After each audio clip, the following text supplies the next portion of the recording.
Baik pemirsa TV Parlemen dimanapun Anda berada, kita tahu bahwa pemerintah telah menerbitkan PP nomor 25 tahun 2024 tentang kegiatan usaha mineral dan batu bara, yang kemudian di dalam PP tersebut, terutama di dalam pasal 83A, ada ketentuan bahwa ormas keagamaan punya peluang untuk mengelola tambang. Nah, ini kemudian menjadi pro kontra di masyarakat karena dianggap ormas belum memiliki kapasitas yang mumpuni dalam pengelolaan tambang yang demikian kompleks. Nah, untuk membahas itu saya sudah bersama dengan Wakil Ketua Komisi 7 DPR RI, yakni Bapak Edi Suparno dari fraksi Partai Amanat Nasional.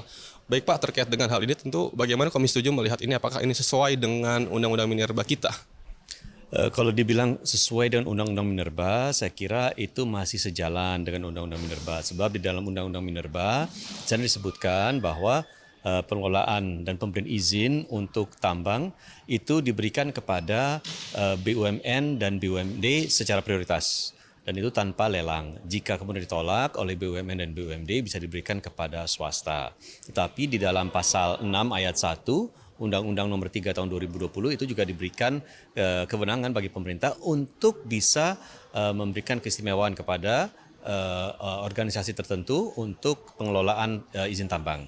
Jadi saya kira itu masih jalan ya. Apalagi kalau suatu ketika katakan saja ormas keagamaan yang ingin masuk ke dalam sektor pertambangan itu kemudian mereka bermitra membangun kemitraan dengan BUMN dan BUMD tanpa lelang. Saya kira itu sejalan ya. Dan maksud saya ini juga merupakan sebuah kebijakan afirmasi dari pemerintah yang menurut kami itu juga sebuah itikat yang baik dari pemerintah untuk memperkuat sendi-sendi keekonomian dari sebuah ormas keagamaan.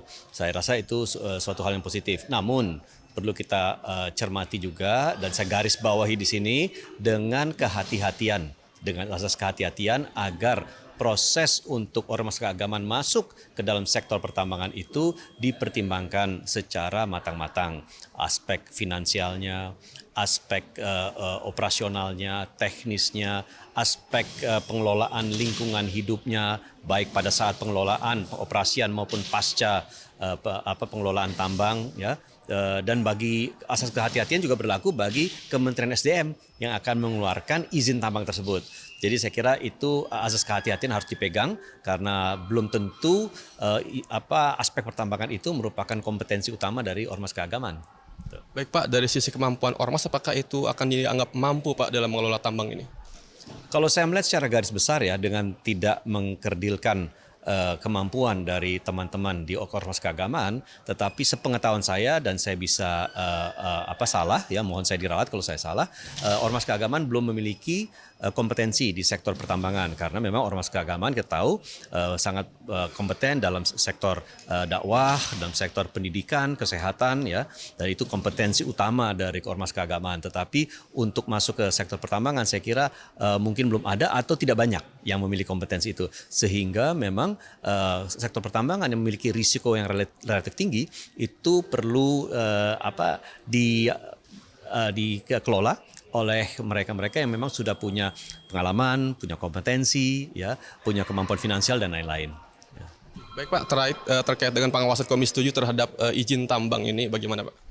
Ya tentu kami akan mengawasi pertama bahwa pemberian izin itu dilakukan berdasarkan persyaratan yang sudah tertuang di dalam undang-undang maupun di dalam PP-nya. Jadi apakah itu ormas keagamaan ataukah itu BUMN atau BUMD, persyaratan untuk mendapatkan IUPK itu sama. Nah, analisisnya, kajiannya pun itu sama. Pengawasannya itu pun sama.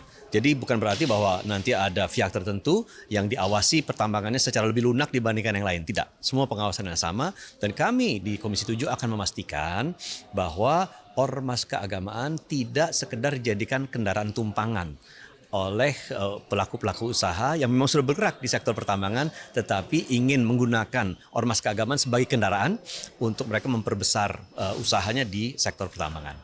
Ya, baik Pak, terima kasih atas kesempatannya Pak. Baik pemirsa, demikian wawancara kami dengan Wakil Ketua Komisi 7 DPR RI, yakni Bapak Edi Suparno dari fraksi Partai Amanat Nasional.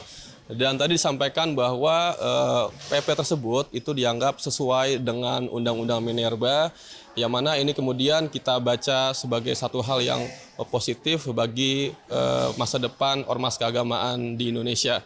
Dan Komisi 7 DPR RI juga akan terus melakukan pengawasan terkait dengan pemberian izin tambang ini agar nantinya dalam proses pemberian izin yang dilakukan itu tidak menyalahi aturan yang ada dalam peraturan perundang-undangan.